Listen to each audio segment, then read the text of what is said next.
Okay, so we understand how we are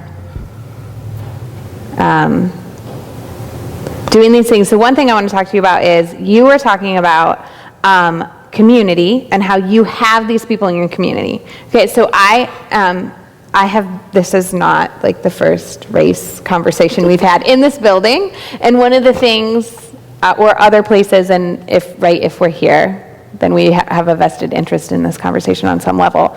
Most of us have heard like, well, you need to make sure you have friends who are different, okay? So what if I don't? Where can I go, not just for my kids' resources, but for me to like start learning these other things? You know what I'm saying? Where can I go? I don't want to just like drive around and be like, there's a black person, maybe they can be friends with me.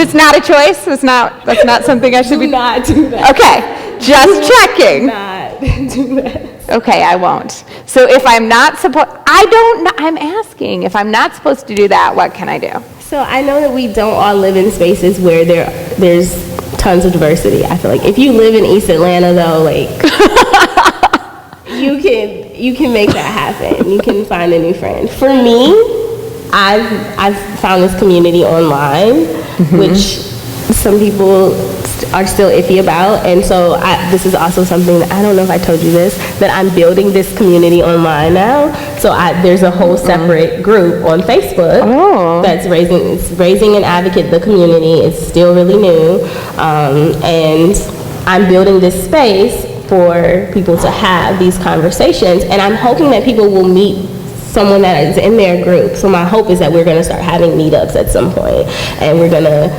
not always talk about race, but that we can just go shopping together. We can just have lunch together, and we can build friendships, because that's kind of how I met you. We weren't seeking each other out to talk about race. We were both online bloggers, and I saw your post in one of the mommy groups, and I was like, I need to know who that is. I like her. I like what she's writing. We ended up in the same show, and it worked out.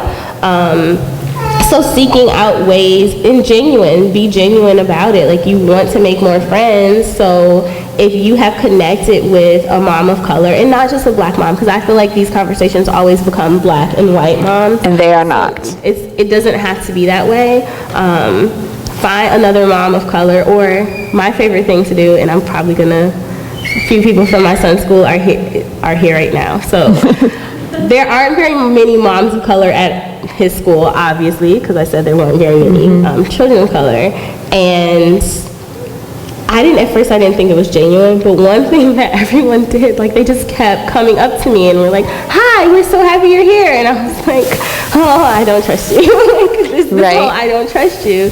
And then I started seeing them, like, in pictures with my kid, because they send us pictures and stuff, and I'm like, oh wait, they really were serious when they said that, like, they spent time with my kid. Maybe we should do a play day. And I have to open up a bit more. Like, they're not just pretending that they're happy I'm here. They're really happy I'm here. So maybe I should walk up to them more and say, do you want to go to lunch? Do you want to have a play date with our kids and get to know each other? So just like you would do with the parents in your neighborhood, if you see that your kid is playing with another kid of color a lot in the class, tell a mom, like, hey, can we schedule a play date? Because I know for me, when I'm the only mom of color in a space, I'm not going to put myself out there. I feel like everyone has already bonded. I'm not, and it's not that I'm intentionally being standoffish. I'm just scared. I don't know how to break that barrier, and it would be nice. Like, I said that. I was like, it would be nice if more white moms just came up to me and told me, hey, let's schedule a play date for our kids to play together, instead of me always having to do it, because I'm introverted and I also have trust issues. Yeah, and I'm extremely extroverted. This is a really safe space for me. I'm like, oh, it's gonna be fun, sweet. Everyone's gonna be looking at me. Yeah, you were like, I hate you a little bit, but yes, I'll do it. And so I couldn't believe how, like, frozen I got when I showed up at my kids'. I was like I freaked. Really? Oh my gosh. Yeah, because I was like the only white mom, and then I just worry I don't know, all of a sudden, I thought I didn't have, we think a lot of things about ourselves that are not true. I thought I didn't have any of these issues. I was like, it's cool, you know. I'm like, I'm down, I'm sending my kid to the black school, I don't have any issues. Yeah, that's not real. That's not real. I was really good at lying to myself, and because of my job and my husband's flexibility in his job, he was the one who was dropping off and picking up and showing up to read to the class or be on cafeteria duty or whatever, and I wasn't at all. So I made this huge effort to get to the end of the year picnic. And no one knew who you were. No one knew who I was, and I thought, you know, in elementary school, if you haven't had this yet, you'll find out that, like, you just know everyone by whoever's mom. Mm-hmm. You know, so you don't even know anyone else's name. You're like, you know, Sage's mom, you know, Braxton's mom, and so I was like, well, clearly they're going to know I'm Juliet's mom because, I mean, come on, y'all. Like, there's one white child in the class. Like, I'm it. And they kept asking me who I was. And then about the third time, somebody said, oh, I didn't know Juliet had a mom. They thought that, like, Christian was doing a really good job of holding it down as a single dad. And so, which makes sense. It makes total sense. They literally had not seen me, right? They did not know that Juliet had a mom. But I found myself very, like, I just was like, am I doing the wrong thing?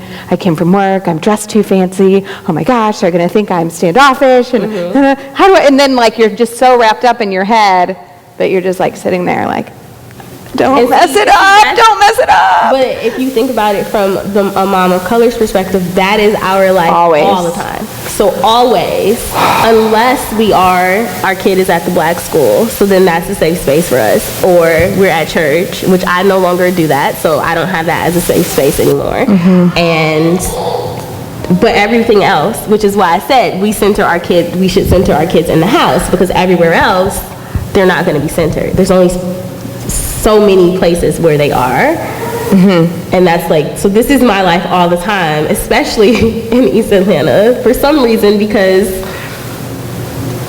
I have the flexible schedule. So I'm one of a few moms of color who I don't work full time. My husband does. I have the privilege, which I call it a privilege, and some people seem to think that that's not a privilege. They act like I earned that. I did not earn having a husband who can pay for is a teacher and has a great schedule and has great health insurance. I didn't earn that. That is my life at the moment, and that is a privilege that I have, that I can, if the school says, can you cover something, like can you switch a day with another parent to volunteer, I can look at Georgia State and say, hey, I'm going to come in for a few hours a different day. Like my son's school, you know, my son was sick this week. I didn't go to work on Tuesday. I sent her a message and was like, I work from home from 9 to 2. Send me emails of what you want me to do. My son is sick. Other people don't have that option. So, like, this is always my life. Okay. So of being on the outside and saying, do they think I'm standoffish?